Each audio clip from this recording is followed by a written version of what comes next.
Hello everyone. स्वागत है आपका यूट्यूब चैनल ऑनलाइन एजुकेशन में। मैं असिस्टेंट प्रोफेसर प्रवीण ठाकुर। आज जिस विषय को लेकर आप लोगों के बीच उपस्थित हूँ वो है HPPSE HP set 2018। Himachal Pradesh public service commission द्वारा जो है स्टेट एलिजिबिलिटी टेस्ट 2018 में कंडक्ट करवाया गया था। यह जो है 14/7/2019 को यह पेपर हुआ था। तो जो सेट 2018 है स्टेट एलिजिबिलिटी टेस्ट, कॉलेज में असिस्टेंट प्रोफेसर बनने के लिए एक एलिजिबिलिटी चाहिए होती है हिमाचल प्रदेश में। तो स्टेट एलिजिबिलिटी टेस्ट वह एलिजिबिलिटी है।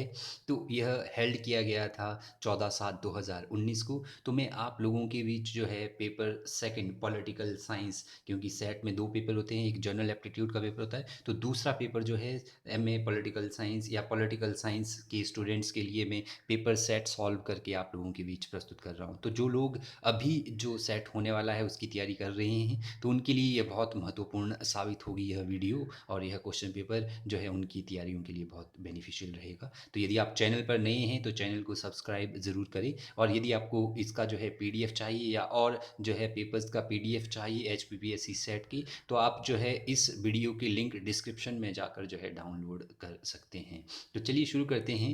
Himachal Pradesh state eligibility test 2018 जो 14/7/2019 को कंडक्ट किया गया था, हम सॉल्व कर रहे हैं पेपर 2 पॉलिटिकल साइंस। इसमें जो है 100 क्वेश्चन पूछे जाते हैं, और एक जो प्रश्न होता है वो 2 मार्क्स का होता है। तो मैक्सिमम 200 नंबर का यह पेपर सेकंड होता है, और पेपर जो 1 होता है वो 100 नंबर का होता है। टोटल 300 जो है नंबर का होता है पेपर 1 और 2।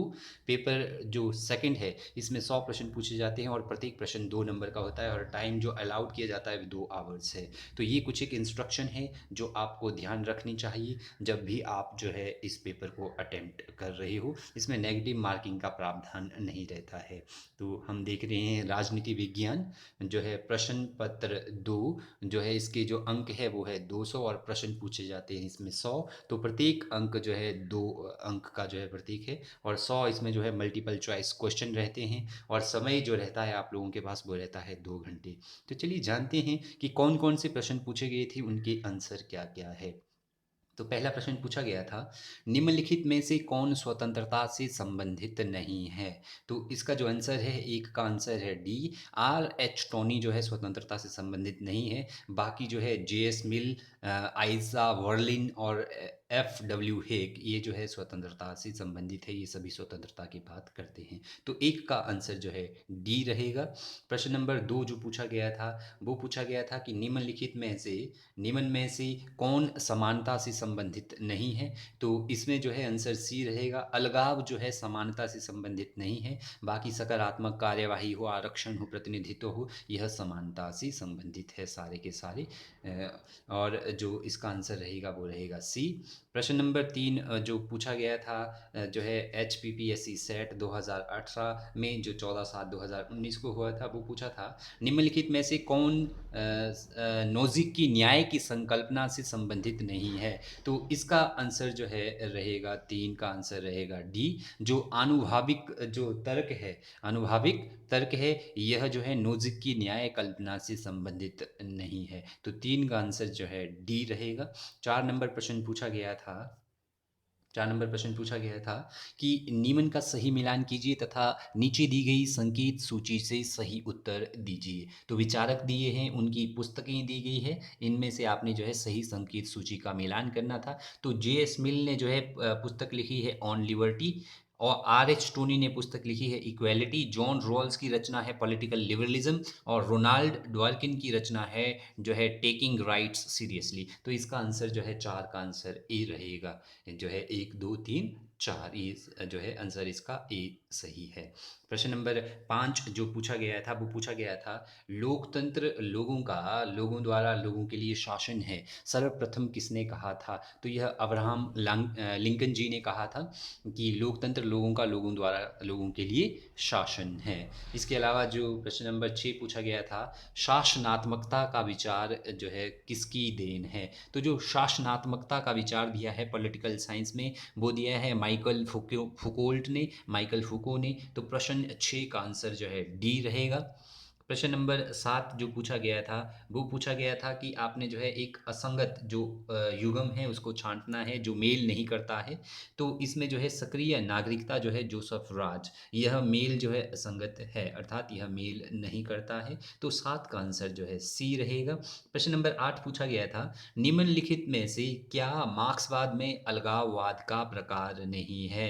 तो जो राज्य से अलगाव है, यह जो है मार्क्सवाद में अलगाव का प्रकार नहीं है। बाकी मार्क्सवाद स्वयं से अलगाव की बात करते हैं, समाज से अलगाव की बात करते हैं, प्रकृति से अलगाव की बात करते हैं, क्योंकि जो मार्क्सवादी है वो राज्य को जो है ख़त्म करना चाहते हैं, तो राज्य से अलगाव तो हो ही नहीं सकता, एलिनेशन तो हो ही नहीं सकता मार्क्स का। तो 8 का आंसर जो है सी रहेगा। प्रश्न नंबर 9 पूछा गया था कि नारीवाद शब्द जो है सर्वप्रथम किसने प्रस्तुत किया था?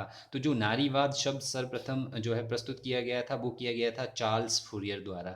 और जो नारीवाद है यह एक विचारधारा है जो है महिलाओं की जो अधिकार है, जो महिलाओं की स्वतंत्रताएँ हैं, उनके लिए जो है यह आंदोलन प्रयासरत रहता है। प्रश्न नंबर 10 पूछा गया था कि उत्तर आधुनिकता है, उत्तर आधुनिकता क्या है? पोस्ट मॉडर्निज्म है। तो पोस्ट मॉडर्निज्म जो है एक परिघटना है। यदि आपको जो है इस क्वेश्चन पेपर का इंग्लिश पीडीएफ भी चाहिए तो आप जो है चैनल की जो है लिंक डिस्क्रिप्शन से उसको जो है डाउनलोड कर सकते हैं। तो जो प्रश्न नंबर 11 प्रश्न पूछा था, वो पूछा गया था कि किसने कहा राज्य व्यक्ति का बृहत रूप है? किसने कहा राज्य व्यक्ति का बृहत रूप है? तो ये प्लेटो ने कहा था। 11 का आंसर बी रहेगा। प्लेटो ने कहा था कि राज्य व्यक्ति का बृहत रूप है। 12 नंबर प्रश्न था, अरस्तु के अनुसार निम्न में से कौन सा सरकार का एक विकृत रूप है? तो अरस्तु ने जो है सरकारों का विभाजन किया था, अर्थात जो प्राचीन जो ग्रीक में जो 158 प्रकार के संविधान थे, तो अरस्तु ने उनका वर्गीकरण किया है। तो अरस्तु के लिए संविधान और सरकार जो है एक ही चीज़ थी।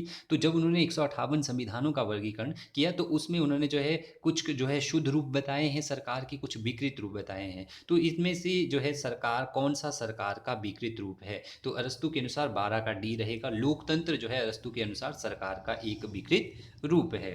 13 नंबर प्रश्न पूछा गया था, निम्न में से कौन सा द प्रिंस से संबंधित नहीं है? द प्रिंस जो है यह पुस्तक लिखी गई है मैकियावेली द्वारा। मैकियावेली द्वारा जो है द प्रिंस लिखी गई है, जिसमें उन्होंने जो है मिलिट्री पावर और शक्ति का वर्णन किया गया है कि एक प्रिंस को किस प्रकार शासन करना चाहिए। तो 13 का आंसर जो है डी रहेगा। इसमें जो है शक्ति पृथक्करण के बारे में नहीं बताया गया है। बाकी शक्ति को जो है अधिग्रहण कैसे करना है, दूसरे राज्य को जो है एक प्रिंस कैसे जो है हथिया सकता है, शक्ति को सुदृढ़ कैसे करेगा वो अपने राज्य की, या शक्ति का विस्तार कैसे करेगा, ये सब इसमें बताया गया है। तो जो इसमें नहीं बताया गया है वो है शक्ति का पृथक्करण। 13 का डी। और जो शक्ति के पृथक्करण की बात करते हैं वो मॉन्टेस्क्यू करते हैं। मॉन्टेस्क्यू पुस्तक लिखते हैं सेपरेशन ऑफ लॉ। तो वो जो है संघात्मक व्यवस्था में शक्ति के पृथक्करण की बात करते हैं। तो 13 का आंसर डी रहेगा। 14 नंबर प्रश्न पूछा था, मिलान करना था आपको, जो है विचारक दिए थे और विचारकों के विचार दिए हुए थे। तो जॉन लॉक ने जो विचार दिया है वो है प्राकृतिक अधिकारों का। वो जो है प्राकृतिक अधिकारों में जो है संपत्ति के अधिकार को लेते हैं, जीवन और स्वतंत्रता के अधिकार को वो जो है प्राकृतिक अधिकार में जॉन लॉक मानते हैं। रूसो ने जो है पॉपुलर सोवर्निटी का जो है लोकप्रिय प्रभुसत्ता का जो है सिद्धांत दिया है कि लोग जो चुनेंगे वही जो है लोकप्रिय सत्ता है। हीगल ने जो है सार्वभौमिक परोपकारिता की ये बात करते हैं। और जो जॉन रॉल्स है यह जो है तात्विक न्याय न्याय की बात करते हैं। तो जो इसका आंसर रहेगा 14 का आंसर जो रहेगा, 14 का आंसर रहेगा बी। तो इसका मिलान बी सही होगा।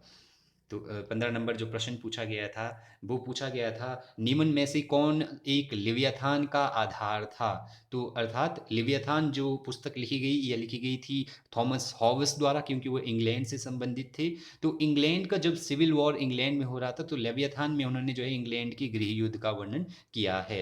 तो जो है लिव्याथान का आधार जो है इंग्लैंड का गृह युद्ध रहा है, इसलिए उन्होंने लिव्याथान में एक जो है एक एब्सोल्यूट जो है किंग की स्थापना की, ताकि वह जो है प्रत्येक प्रकार की व्यवस्था को जो है नियंत्रित कर सके। 16 नंबर प्रश्न पूछा गया था, अपने प्राकृतिक अधिकारों के सिद्धांत में लॉक ने किस अधिकार को प्रमुखता दी है? तो लॉक ने जो प्राकृतिक अधिकारों का जो सिद्धांत दिया है उसमें लॉक जो है संपत्ति के अधिकार को प्रमुखता देते हैं।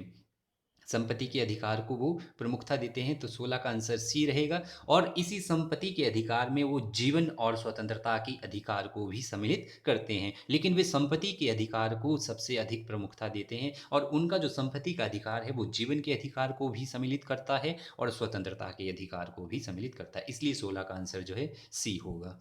तो 17 नंबर जो प्रश्न पूछा गया था वो पूछा था कि रूसो की जो नीमन पुस्तकें हैं उनका जो प्रकाशन वर्ष है, अर्थात जब जब वो उसने प्रकाशित की, रूसो ने जब इन पुस्तकों को प्रकाशित किया, तो उनका कालक्रम बताना है कि वो सबसे पहले कौन सी किताब आई, फिर कौन सी किताब आई। तो सबसे पहले रूसो ने जो है जो पुस्तक प्रकाशित की थी वो की थी उन्होंने discourses on arts and sciences. फिर उन्होंने उसके बाद जो है डिस्कोर्सेज ऑन इनइक्वालिटी ये प्रकाशित की थी। फिर जो है उसके बाद रूसो ने जो है सोशल कॉन्ट्रैक्ट नामक रचना लिखी थी। उसके बाद जो है लास्ट में उन्होंने जो है कन्फेशन नामक पुस्तिका लिखी थी। तो जो ए सही आंसर जो है रहेगा। और रूसो का जो सोशल कॉन्ट्रैक्ट है उसमें जो है उन्होंने राज्य की उत्पत्ति के बारे में बताया है कि जो है राज्य की उत्पत्ति किस प्रकार होगी। और रूसो की जो फेमस डेफिनेशन है वो कहते हैं कि मनुष्य जो है मनुष्य जो है प्राकृतिक तौर पर स्वतंत्र है, पर वह जो है सर्वत्र जंजीरों में जकड़ा हुआ है।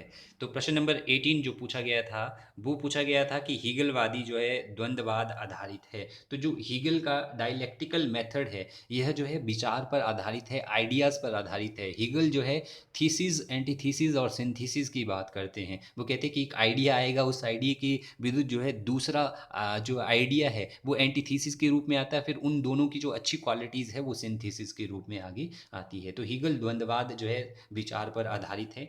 इसके अलावा जो सवाल्टर्न जो विचार है, उपाश्रित जो वर्गीय विचार है, या जो सवाल्टर्निज्म है वो विचार किससे संबंधित है, ठीक है, सब सवाल्टर्निज्म, तो यह एंटोनियो ग्रामशी से संबंधित है। जो एंटोनियो ग्रामशी है या नव मार्क्सवादी विचारक है, ये जो है उपाश्रित वर्गीय जो है विचार से संबंधित है। प्रश्न नंबर 20 जो पूछा गया था, निम्नलिखित में से कौन सा आंदोलन माओ से संबंधित है। तो जो कल्चरल रेवोल्यूशन है 20 का आंसर बी रहेगा। माओ ने जो है सांस्कृतिक क्रांति का वो जो है एक जो है आंदोलन के जो है वो संबंधित है। तो 20 का आंसर जो है माओ जो है सांस्कृतिक क्रांति से संबंधित है। प्रश्न नंबर 21 था, कौटिल्य का जो मंडल सिद्धांत है उसमें राज्यों की क्या संख्या है। तो जो कौटिल्य ने मंडल सिद्धांत दिया है उसमें राज्यों की संख्या 12 है। तो 21 का आंसर जो है सी रहेगा, 12 रहेगा। 22 नंबर प्रश्न था कि जो आगना सुत है, आगाना सुत है यह किससे संबंधित है। तो जो आगना सुत है यह जो है बौद्ध नीति से संबंधित है, बुद्धिस्ट पॉलिसी से संबंधित है। तो 22 का आंसर जो है डी रहेगा। 23 नंबर प्रश्न था, कबीर के दार्शनिक विचार निम्न में से किस में संकलित है। तो जो कबीर के फिलोसफिकल थॉट है, दार्शनिक विचार है, वो जो है रमेनी में संकलित है। तो इसका आंसर जो है 23 का सी रहेगा। 24 नंबर जो प्रश्न पूछा गया था वो था, महिला आर्य समाज के संस्थापक कौन थे। तो इसका आंसर रहेगा डी, पंडिता रामाबाई जो थे ये महिला जो है आर्य समाज की संस्थापक थी। प्रश्न नंबर 25 पूछा गया था, विवेकानंद द्वारा लिखित है, इनमें से कौन सी रचना विवेकानंद द्वारा लिखी गई है। तो इसका आंसर जो है डी है। विवेकानंद ने जो है राजयोग भी लिखी है, कर्मयोग भी लिखी है और वर्तमान भारत भी लिखा है। तो इसका आंसर जो है डी रहेगा। 25 का आंसर जो है डी है। 26 नंबर जो प्रश्न पूछा गया था वो था, गांधी जी द्वारा रचित सबसे छोटी एवं सबसे कम समय में लिखी गई पुस्तक है। तो हिंद स्वराज जो है गांधी जी ने 1909 में लिखी थी। तो हिंद स्वराज जो है गांधी जी द्वारा रचित जो है सबसे छोटी एवं सबसे कम समय में लिखी गई पुस्तक है। 26 का आंसर ए होगा। और हिंद स्वराज में गांधी जी ने जो है स्वराज्य अर्थात भारत के लोगों के अपने राज्य स्वयं के शासन की बात की है, कि भारत के लोग जो है स्वराज्य अपना शासन जो है किस प्रकार चला सकते हैं। प्रश्न नंबर 27 जो है ये पूछा था कि जो असंगत युगम है, अर्थात जो जोड़ा जो है जो आपस में नहीं मिलता है उसको जो है आपने बताना था। तो इसका आंसर डी है, पेरियार जो है धर्म उत्तर दक्षिण विभाजन के कारक के रूप में नहीं है। तो 27 का आंसर डी रहेगा। प्रश्न नंबर 28 जो पूछा गया था वो पूछा गया था कि बी डी सावरकर की हिंदुत्व की संकल्पना किस चीज़ पर आधारित है। तो जो बी डी सावरकर की हिंदुत्व की धारणा है, जो कल्पना है, वो पितृभूमि पर आधारित है और पुण्य भूमि पर आधारित है। तो इसका आंसर जो है बी और डी रहेगा। तो बी और डी जो है वो सी में है। तो 28 का आंसर जो है सी है। तो प्रश्न नंबर 29 जो पूछा गया था, वो पूछा गया था, निम्न का सही मिलान कीजिए तथा नीचे दी गई संकेत सूची में सही उत्तर दीजिए। प्रश्न नंबर 29 ही पूछा था। विचारक दिए हैं आप लोगों के पास और उनके विचार दिए हैं। तो जो एम एन रॉय है, एम एन रॉय जो है नव मानववाद का, न्यू ह्यूमनिज्म का विचार देते हैं। राम मनोहर लोहिया जो है चौखंबा राज्य या जो है फोर पिलर स्टेट या चौखंबा राजनीति की बात करते हैं। जयप्रकाश नारायण जो है संपूर्ण क्रांति का जो है विचार देते हैं और बिहार से इसकी वो शुरुआत करते हैं कि टोटल रेवोल्यूशन होगी जो है राजनीतिक व्यवस्था में। दीन दयाल उपाध्याय जो है एकात्मक मानववाद की बात करते हैं। तो यहाँ पर जो इसका आंसर रहेगा 29 का आंसर रहेगा बी। 30 नंबर जो प्रश्न पूछा गया था वो पूछा गया था, निम्न में से लोकतंत्र की किस धारणा का प्रतिपादन अंबेडकर ने नहीं किया है। तो अंबेडकर जी ने जिस जो है लोकतंत्र की धारणा का प्रतिपादन नहीं किया गया है जो है वो है सांस्कृतिक लोकतंत्र की बात वो नहीं करते हैं। तो लोकतंत्र की जिस धारणा का प्रतिपादन अंबेडकर ने जी ने नहीं किया है वो है सांस्कृतिक लोकतंत्र। तो 30 का आंसर जो है डी रहेगा। 31 प्रश्न पूछा गया था, तुलनात्मक राजनीति में जो गेट कीपिंग का समर्थन है वो किसने किया था। तो जो तुलनात्मक राजनीति में जो इनपुट आउटपुट मॉडल है, जो राजनीतिक व्यवस्था का इनपुट आउटपुट मॉडल है वो डेविड ईस्टन देते हैं। और इसमें वो जो है गेट कीपिंग की भी बात करते हैं कि जब जो है राजनीतिक व्यवस्था में जो नीतियां जाती है वो कहते हैं कि वो इनपुट से जाती है, जहाँ पर पॉलिटिकल पार्टीज़ होती है, प्रेशर ग्रुप्स होते हैं, वो जो है राजनीति जो है राजनीति में नीतियां लेकर आती है, फिर वो सिस्टम के अंदर नीतियां जाती है, फिर वो आउटपुट के से होकर जो है वापस जाती है। तो गेट कीपिंग का समर्थन जो है डेविड ईस्टन करते हैं कि पॉलिटिकल सिस्टम के अंदर कौन कौन सी जो है डिमांड्स जानी चाहिए। 31 का आंसर ए रहेगा। 32 जो प्रश्न पूछा गया था वो था, निम्न में से कौन सा नव संस्थावाद का मुख्य जो है विचार संप्रदाय स्कूल नहीं है। तो जो न्यू इंस्टीट्यूशनलिज्म है उसका जो है मुख्य विचार संप्रदाय या स्कूल नहीं है, वो हमने बताना है। तो इसमें है दार्शनिक संस्थावाद, इंस्टीट्यूशनल जो फिलोसफिकल जो इंस्टीट्यूशनलिज्म है, यह नव संस्थावाद न्यू इंस्टीट्यूशनलिज्म में नहीं आता है। तो 32 का आंसर जो है डी रहेगा। बाकी सारे के सारे इसमें आएंगे। 33 नंबर प्रश्न पूछा था, निम्नलिखित में से किस अफ्रीकी देश में गांधीवादी विचार पर आधारित उपनिवेश विरोधी संघर्ष हुआ है। तो जो जिन जिन देशों में गांधीवादी विचार पर आधारित जो है कॉलोनियलिज्म के विरुद्ध जो है उपनिवेश वादी ताकतों के विरुद्ध संघर्ष हुआ है वो है घाना, तंजानिया और दक्षिण अफ्रीका। तो इसलिए आंसर जो है डी है, क्योंकि दक्षिण अफ्रीका में गांधी जी विजिट भी करे थे और वहाँ पर इन्होंने रंगभेद की नीति को भी समाप्त किया था। 34 नंबर जो प्रश्न पूछा गया था वो पूछा गया था कि यह किसने कहा था कि राष्ट्रवाद का विचार तो काल्पनिक है किंतु इसका प्रभाव वास्तविक है। तो यह किसने कहा था कि जो है राष्ट्रवाद का विचार तो काल्पनिक है किंतु इसका जो प्रभाव है वो वास्तविक है। तो ये कहा था बेनेडिक्ट एंडरसन ने, क्योंकि यह थ्योरीज ऑफ नेशनलिज्म देते हैं बेनेडिक्ट एंडरसन, और प्रिंट कैपिटलिज्म की भी बात करते हैं ये विचारक जो राष्ट्रवादी विचारक है। ठीक है, तो 34 का आंसर जो है ए रहेगा। तो 35 नंबर प्रश्न है वो था, कल्याणकारी राज्य का विचार निम्नलिखित में से मुख्यतः संबंधित है। तो जो वेलफेयर स्टेट है ये इसका जो विचार है वो जॉन मेनार्ड केन्स से संबंधित है। 35 का आंसर सी रहेगा। और कल्याणकारी राज्य होता क्या है, कल्याणकारी राज्य वह राज्य होता है जो उसके अंदर रह रहे नागरिकों को न्यूनतम जीवन के यापन की जो है वस्तुएं प्रदान करता है, अर्थात रोटी कपड़ा और मकान इस प्रकार की व्यवस्थाएं करता है ताकि व्यक्ति जो है अपनी बेसिक नेसेसिटी को फुलफिल कर सके, जैसे रोटी कपड़ा और मकान। तो इंग्लैंड से जो है कल्याणकारी राज्य की धारणा का प्रारंभ हुआ था। 35 जो 36 नंबर प्रश्न पूछा गया था, निम्न शासकों का उनके संबंधित देशों के साथ मिलान कीजिए तथा नीचे दी गई संकेत सूची से सही उत्तर दीजिए। तो जो ये करंट से प्रश्न पूछा गया था तो इसका जो आंसर आएगा वो आएगा, आंसर है इसका सी। तो इसमें जो है जो इदी अमीन है वो युगांडा से जो है शासक है, युगांडा के शासक है और देश जो है युगांडा है। इसके अलावा जो केनेथ कोंडा है ये जो है शासक है जाम्बिया की, निकोलोई जो है सिक्विस्व है ये रोमानिया के है, और ओमार अल बशीर ये जो है सूडान की शासक है। तो इसका आंसर जो है सी रहेगा। 37 जो प्रश्न पूछा था, वो पूछा था कि अमेरिकी संविधान आधारित है। तो जो अमेरिका का संविधान है, क्योंकि अमेरिका में संघात्मक व्यवस्था है, अमेरिका एक फेडरलिस्ट जो है कंट्री है, ठीक है? तो अमेरिका का जो संविधान है वो शक्ति पृथक्करण के सिद्धांत पर आधारित है, और जो शक्ति पृथक्करण सिद्धांत है ये मॉन्टेस्क्यू ने दिया था। मॉन्टेस्क्यू ने एक पुस्तक लिखी थी, सेपरेशन ऑफ पावर। तो अमेरिका में जो सरकार के अंग है, चाहे वो विधानपालिका है, कार्यपालिका है, न्यायपालिका है, इन तीनों की शक्तियाँ जो है क्लियर कट तौर पर विभाजित की गई है, और ये तीनों अपने अपने क्षेत्र में स्वतंत्र है। तो यह चेक्स एंड बैलेंसेस की थ्योरीज पर काम करता है अमेरिका का संविधान, और जो विश्व का जो है शक्तिशाली संविधान भी इसको माना जाता है। 38 जो नंबर प्रश्न पूछा था, वो पूछा था लोकतंत्रीकरण की तृतीय लहर, जो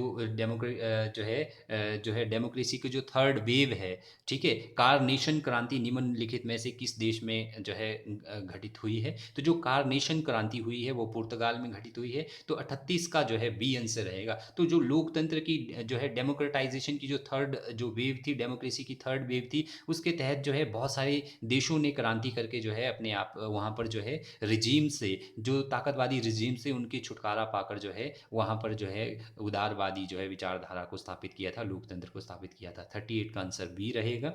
39 नंबर जो प्रश्न पूछा था, वो पूछा था कि यह किसने कहा था, लोकतंत्र के लिए किसी देश को सशक्त होने की आवश्यकता नहीं है, अपितु कोई देश तो लोकतंत्र के माध्यम से ही सशक्त हो सकता है। तो ये कहा था अमर्त्य सेन ने, जो हमारे देश के प्रसिद्ध अर्थशास्त्री है। 39 का आंसर बी रहेगा। 40 नंबर जो प्रश्न है वो पूछा गया था, निम्नलिखित में से कौन तुलनात्मक राजनीति में जो दलीय गठन के जो है आई प्रतिमान का प्रतिपादक नहीं है? तो इसका जो आंसर है वो है डी, इनमें से कोई भी तुलनात्मक राजनीति में दलीय गठन के जो है आई फोर प्रतिमान के प्रतिपादक नहीं है। 41 नंबर प्रश्न पूछा गया था, यह किसने कहा था, दीर्घावधि में तलवार को सदैव भाव से ही विजयी किया जा सकता है? तो यह किसने कहा था कि दीर्घ अवधि में जो है बड़ी अवधि में तलवार को सदैव भाव से ही विजयी जो है किया जा सकता है? तो यह कहा था नेपोलियन बोनापार्ट ने। 41 का आंसर जो है बी रहेगा। 42 नंबर प्रश्न पूछा था, निम्नलिखित में से कौन सा एक अंतर्राष्ट्रीय संबंधों की सिद्धांत में स्व सहायता से संबंधित है, जो है सेल्फ हेल्प से संबंधित है अंतर्राष्ट्रीय संबंधों में? तो जो यथार्थवाद है, रियलिज्म है, यह सेल्फ हेल्प की बात करता है। 42 का आंसर जो है बी रहेगा। 43 नंबर जो प्रश्न पूछा था वो था, निम्न में से कौन संरचनावादी यथार्थवादी है, स्ट्रक्चरल रियलिस्ट कौन सा विचारक है? तो जो जॉन मियर शेमर है, यह जॉन मिरशामर है, यह जो है संरचनावादी यथार्थवादी विचारक है। 43 का आंसर जो है सी है। इसके अलावा 44 नंबर जो प्रश्न पूछा था वो पूछा था, निम्न में से कौन जो है एकीकरण एकीकरण का जो है सिद्धांतकार नहीं है? तो जो क्षेत्रीय एकीकरण का सिद्धांतकार नहीं है वो है सुजेन स्ट्रेंच। 44 का आंसर जो है डी रहेगा। 45 था, किसने कहा था युद्ध अन्य साधनों द्वारा सतत राजनीति है? तो ये कहा था कॉर्ल वॉन क्लाउटविच जो है क्लॉजविच ने ये कहा था। 45 का आंसर जो है सी रहेगा, कार्ल वॉन जो है क्लॉजविच जो है 45 का आंसर रहेगा। 46 था कि पेरिया राज्य जो कूटनीतिक अलगाव एवं भर्त्सना से संबंधित है, कारक है। पेरिया राज्य जो कूटनीतिक अलगाव एवं भर्त्सना से संबंधित है, इसका कारक क्या है? तो इसका जो कारक है वो है व्यवहारवादी मानक। तो 46 का आंसर जो है ए रहेगा।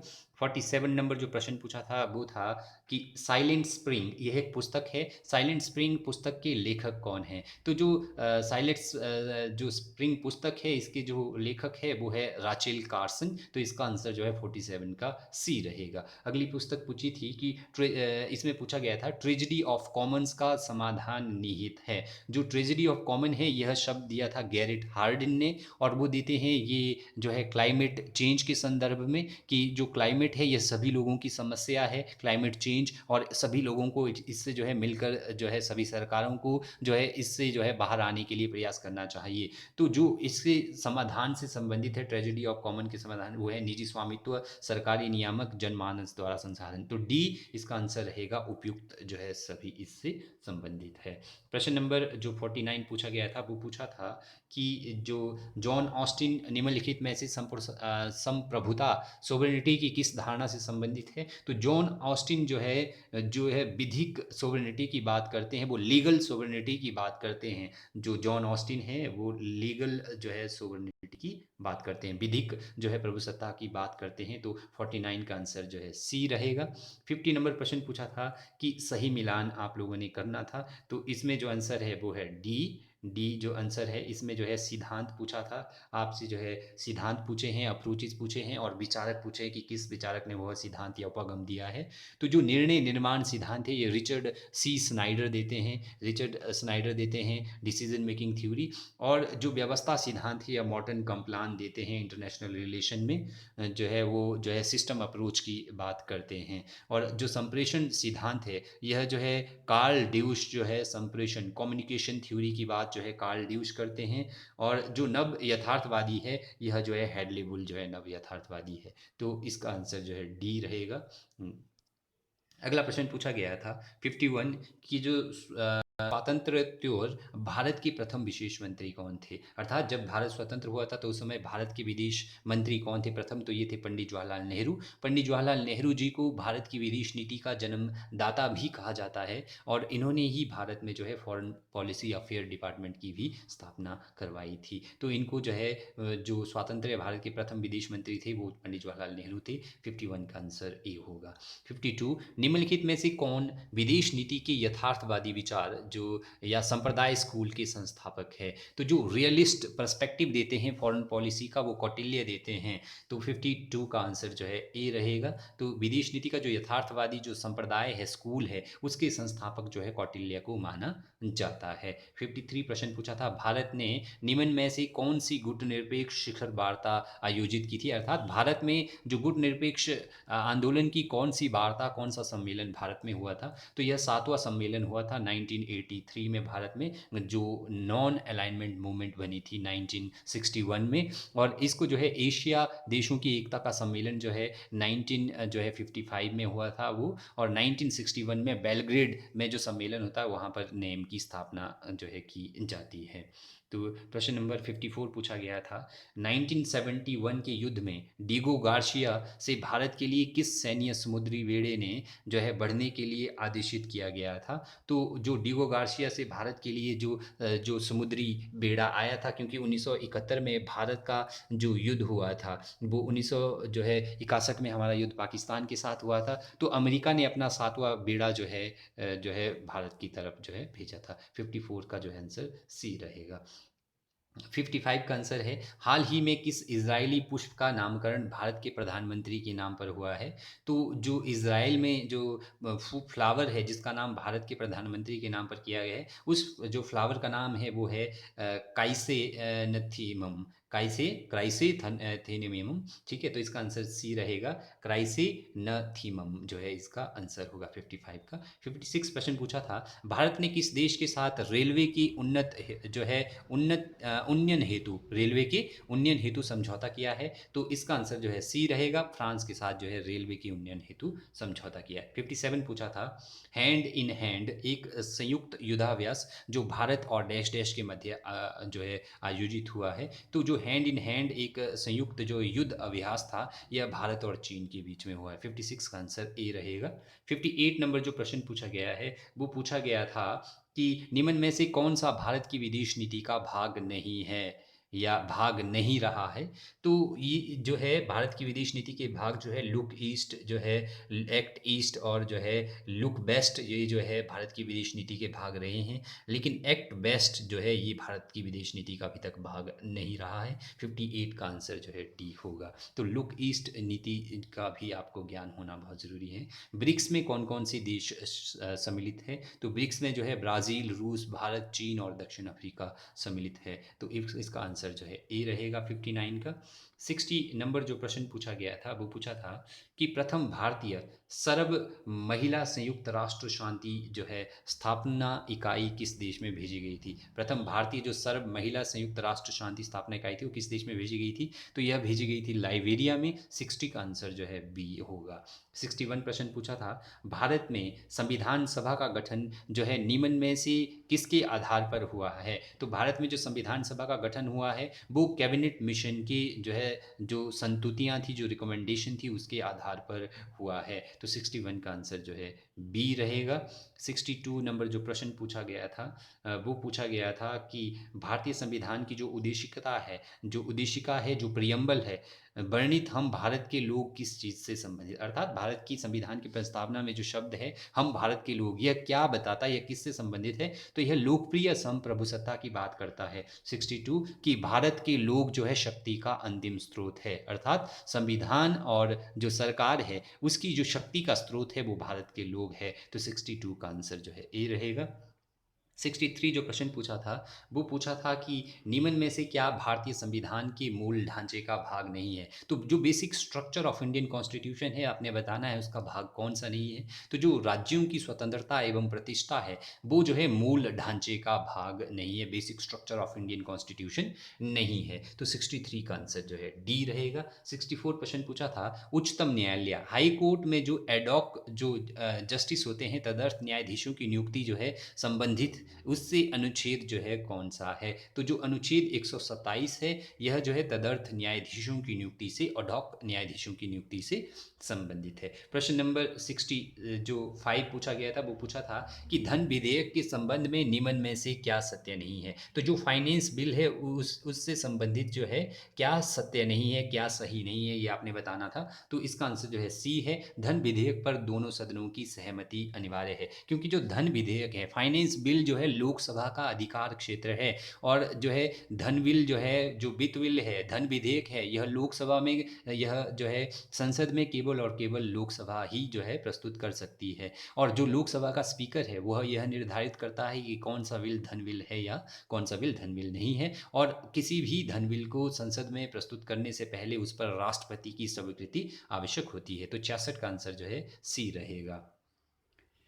जो 65 का आंसर सी रहेगा, सॉरी। 66 का जो आंसर है वो है अनुच्छेद 25 से 28 जो धर्म स्वतंत्रता के अधिकार के अंतर्गत जो है निम्नलिखित में से कौन सा अपवाद नहीं है? तो एक्सेप्शन बताना है, अनुच्छेद 25 से 28 में कौन सा नहीं है। तो इसमें जो है जो लोकोपकार है, अर्थात लोगों का जो उपकार है वो इसमें नहीं आता है। 66 का आंसर डी रहेगा। 67 प्रश्न पूछा गया था निम्न में से कौन भारत के मुख्य चुनाव आयुक्त नहीं रहे हैं? तो जो एस.एल. शंखधर है ये भारत की जो है मुख्य चीफ जस्टिस जो है जो है ये जो है चीफ जो है इलेक्शन कमिश्नर जो है भारत के नहीं रहे हैं। तो 67 का आंसर जो है डी रहेगा। 68 नंबर प्रश्न पूछा था कि जो राजनीतिक दलों को उनके नेताओं के आधार पर मिलान करना है नीचे दी गई संकेत सूची में अंतर, आपको जो है राजनीतिक दल दिए गए थे और नेता दिए गए थे, उनका मिला करना है। तो जो ई के जो है पलानी स्वामी है वो AIDMK से संबंधित है, ठीक है। स्टालिन जो है DMK से संबंधित है, और जो HD कुमार स्वामी है ये JDS से संबंधित है, और के चंद्रशेखर राव है ये TRS से संबंधित है। तो जो इसका सही आंसर था जो है, इसका सही आंसर था ए, जो है इसका सही आंसर होगा। 69 नंबर जो प्रश्न पूछा है वो पूछा है कि राज्य विधान परिषद में राज्यपाल द्वारा अधिकतम मनोनीत सदस्य, जो नॉमिनेटेड सदस्य है राज्य विधान परिषद में, स्टेट जो है काउंसिल में, वो जो है पाल कितने सदस्यों को मनोनीत करता है? तो 1/6 जो सदस्य है वो जो है राज्यपाल द्वारा जो है मनोनीत किए जाते हैं। विधान परिषद में जो राज्यों में जो विधानमंडल है, राज्य विधान परिषद में 1/6, तो 69 का आंसर जो है सी रहेगा। 70 नंबर प्रश्न था निम्न में से किस आयोग को हाल ही में संवैधानिक दर्जा प्रदान किया गया है? कोई कमीशन है जिसको संवैधानिक दर्जा प्रदान किया गया है। तो जो राष्ट्रीय पिछड़ा वर्ग आयोग है, नेशनल बैकवर्ड जो कमीशन है, इसको जो है हाल ही में संवैधानिक दर्जा प्रदान किया गया है। 70 का आंसर सी रहेगा।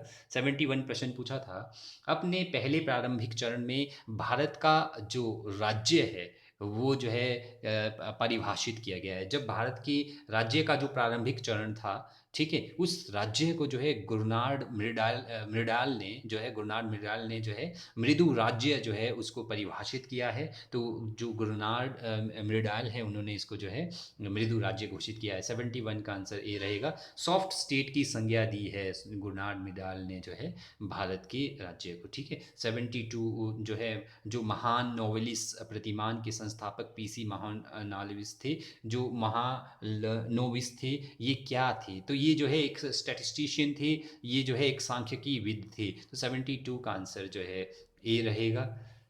73 प्रश्न पूछा था कि जो परिवर्णी शब्द है, एलपीजी, लिबरलाइजेशन, प्राइवेटाइजेशन, ठीक है, ग्लोबलाइजेशन है, ये किसके सृजक है? अर्थात जो है ये जो है ग्लोबलाइजेशन के सृजक है, ये जो है किससे संबंधित है? तो ये जो लिबरलाइजेशन है, प्राइवेटाइजेशन है, ग्लोबलाइजेशन है, ये वैसे जो है ये सारे के सारे शब्द जो है पीवी नरसिम्हा के जो है समय में हमने न्यू इंडस्ट्रियल पॉलिसी को अपनाया था, लेकिन यहाँ पर आंसर दिया गया इनमें से कोई नहीं है। तो इनमें से कोई भी नहीं है। 74 का जो आंसर 74 प्रश्न पूछा है वो पूछा है कि भारत में पंथ निरपेक्ष राज्य के संबंध में कौन सा सत्य नहीं है? तो जो सत्य नहीं है वो है राज्य सभी धर्मों का निषेध करता है, क्योंकि जो पंथ निरपेक्ष राज्य होता है, जो सेकुलर स्टेट होता है, वो अपने राज्य के अंदर सभी धर्मों को एक समान मान्यता देते हैं, उनके प्रचार प्रसार की आज्ञा देते हैं। अर्थात प्रत्येक नागरिक अपने अपने धर्म का प्रचार प्रसार कर सकता है, उनको मान सकता है, और उस राज्य का अपना कोई राजकीय धर्म नहीं होता। तो जो पंथ निरपेक्ष राज्य है पूछा, उससे संबंधित सत्य क्या नहीं है? तो राज्य सभी धर्मों का निषेध करता है, यह नहीं होगा, क्योंकि इसमें सभी धर्मों को एक समान माना जाता है। तो भारत एक धर्मनिरपेक्ष राज्य है, पंथ निरपेक्ष राज्य है, और जो धर्म पर आधारित राज्य है वो है पाकिस्तान।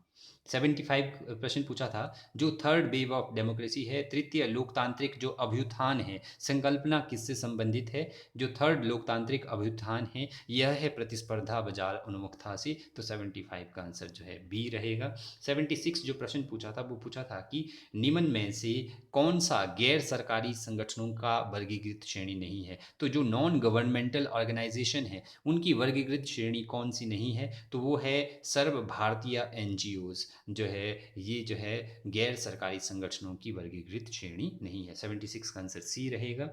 77 नंबर प्रश्न पूछा था कि भारत में भाषाई आधार पर पुनर्गठित होने वाला पहला राज्य कौन था? तो भारत में जो है लैंग्वेज के आधार पर जो पहला राज्य गठित किया गया था वो किया गया था आंध्र प्रदेश। और जो स्टेट रीऑर्गेनाइजेशन कमीशन जो है फजल अली की अध्यक्षता में बना था, जिसके सदस्य जो है एच एन कुंजरू थे, तो उन्होंने कहा था कि भाषा के आधार पर भी जो है भाषा के आधार पर जो है राज्य पुनर्गठित होने चाहिए। तो जो है जो भाषा के आधार पर पहला राज्य पुनर्गठित किया गया था वो था आंध्र प्रदेश। और जिस व्यक्ति ने बहुत महत्वपूर्ण योगदान दिया था आंध्र प्रदेश में, और जिसने जो है व्रत किया था, जो है अंटू डाई व्रत किया था, वो थे श्री पोटा रमालू। वो उनकी जो है मृत्यु हो गई थी, उसके बाद जो है दंगा फसाद आंध्र प्रदेश में हो गए थे। बाद में आंध्र प्रदेश को भाषा के आधार पर पहला राज्य बना दिया था भारत में।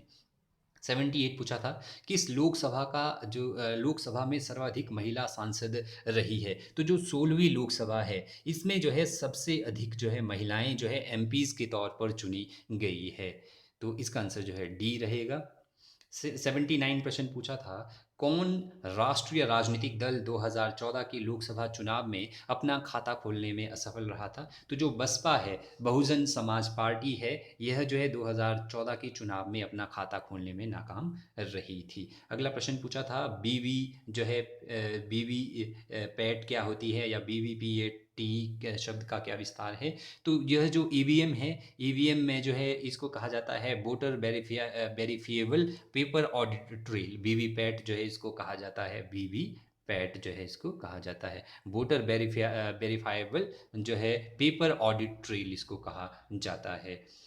81 जो प्रश्न पूछा था वो पूछा था कि लोक प्रशासन के उद्भव के संबंधित देश कौन सा है? तो यूएसए में जो है लोक प्रशासन का, पब्लिक एडमिनिस्ट्रेशन का जो ओरिजिन होता है वो यूएसए से होता है। तो 81 का आंसर ए होगा। 82 पूछा है, लोक प्रशासन में जो इकोलॉजिकल अप्रोच है, जो पारिस्थितिक अप्रोच है, जो इकोलॉजिकल अप्रोच देते हैं, उसके संस्थापक कौन है? तो जो FW रिग्स है, ये लोक प्रशासन में, पब्लिक एडमिनिस्ट्रेशन में इकोलॉजिकल अप्रोच की बात करते हैं।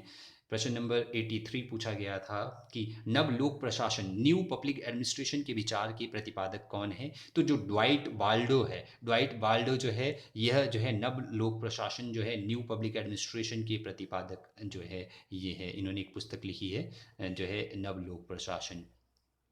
84 नंबर प्रश्न पूछा था, इसमें आपको जो है युगल को जो है मिलाना है। निम्न लेखकों को उनके कार्यों के अनुसार मिलान कीजिए तथा नीचे दी गई संकेत सूची को सही जो है चुनिए। तो आपको लेखक दिए हैं और उन लेखकों के कार्य दिए गए हैं, तो आपने इनका मिलान करना था। इसका आंसर जो है सी रहेगा। इसमें जो लुथर गुलिक है, यह जो है papers on the science of administration, इन्होंने यह पुस्तक लिखी है। और हेनरी फ्योल की रचना ये है the human problem of an industrial civilization. और एफ डब्ल्यू टेलर की जो रचना है वो है प्रिंसिपल्स ऑफ साइंटिफिक मैनेजमेंट। और हर्बर्ट साइमन की जो रचना है वो है द एडमिनिस्ट्रेटिव बिहेवियर। तो इस हिसाब से आंसर जो है सी रहेगा। प्रश्न नंबर 85 पूछा था कि जो विधिक तार्किक सत्ता है, जो लीगल रैशनल अथॉरिटी है, लीगल रैशनल अथॉरिटी है, उसका आधारभूत तत्व क्या है? तो वो जो लीगल रैशनल अथॉरिटी है, वो जो है मैक्स वेबर जो है लीगल रैशनल अथॉरिटी की बात करते हैं। तो यह जो है नौकरशाही जो है सिद्धांत पर आधारित है, जो ब्यूरोक्रेटिक जो थ्योरी है उस पर जो है यह बेस्ड है। 86 प्रश्न पूछा था, लोक प्रशासन को किसने सरकार की चौथी शाखा कहा है? तो बिलोबी ने लोक प्रशासन को सरकार की जो है फोर्थ ब्रांच कहा है। लोक प्रशासन को जो है सरकार की चौथी शाखा कहने वाले बिलोबी थे। तो 66 का आंसर जो है ए रहेगा। 87 प्रश्न है, निम्नलिखित में से कौन जो है विश्व अभिशासन की 6 आयामों जो है संकेतकों में जो है सम्मिलित नहीं है? तो विश्व अभिशासन जो है अर्थात जो वर्ल्ड गवर्नेंस है उसके 6 आयाम या जो 6 संकेतक है उनमें कौन सा जो है सम्मिलित नहीं है?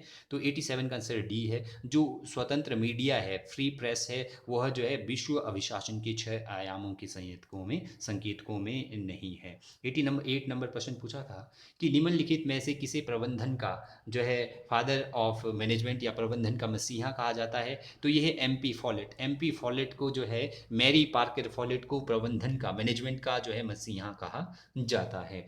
89 नंबर प्रश्न पूछा था, गैंग प्लैंक किससे संबंधित है? तो जो गैंग प्लैंक है हेनरी फ्योल देते हैं, यह जो है लेवल जंपिंग से संबंधित है एडमिनिस्ट्रेशन में। तो 89 का आंसर ए रहेगा। 90 नंबर प्रश्न जो पूछा गया था वो पूछा गया था कि लोक प्रशासन में संप्रेषण सिद्धांत जो है, लोक प्रशासन में जो कम्युनिकेशन जो थ्योरी है, यह किसने दी थी? तो कार्ल ड्यूश जो है कम्युनिकेशन थ्योरी जो है, कार्ल ड्यूश ये अपनी पुस्तक भी लिखते हैं एक जो है कम्युनिकेशन पे। तो लोक प्रशासन में जो कम्युनिकेशन थ्योरी है वो कार्ल ड्यूश देते हैं। तो इसका आंसर जो है ए रहेगा। 91 जो पूछा था प्रश्न वो था कि भारत में किस प्रधानमंत्री के जन्मदिन को सुशासन दिवस अर्थात गुड गवर्नेंस के रूप में मनाया जाता है? तो भारत में जिस प्रधानमंत्री के जन्मदिन को जो है गुड गवर्नेंस जो है, गुड गवर्नेंस क्या होती है? गुड गवर्नेंस जो है एक ऐसा शासन होता है जिसमें जो है इस प्रकार की नीतियां चलाई जाने का प्रयास किया जाता है कि सरकार जो भी नीतियां बनाती है वो उसके लिए जो है लोगों के प्रति उत्तरदायी होती है। तो अटल बिहारी वाजपेयी जी के जो है जन्मदिन पर सुशासन गुड गवर्नेंस जो है दिवस मनाया जाता है। और जो गुड गवर्नेंस जो प्रशासन की धारणा है, यह जो है वर्ल्ड बैंक और आईएमएफ द्वारा जो है प्रसारित की गई है। 92 नंबर जो प्रश्न पूछा गया था वो पूछा गया था इनमें से कौन सा कार्यपालिका पर विधायी नियंत्रण के उपकरण है? कार्यपालिका पर जो है लेजिस्लेटिव कंट्रोल की जो है इंस्ट्रूमेंट क्या है?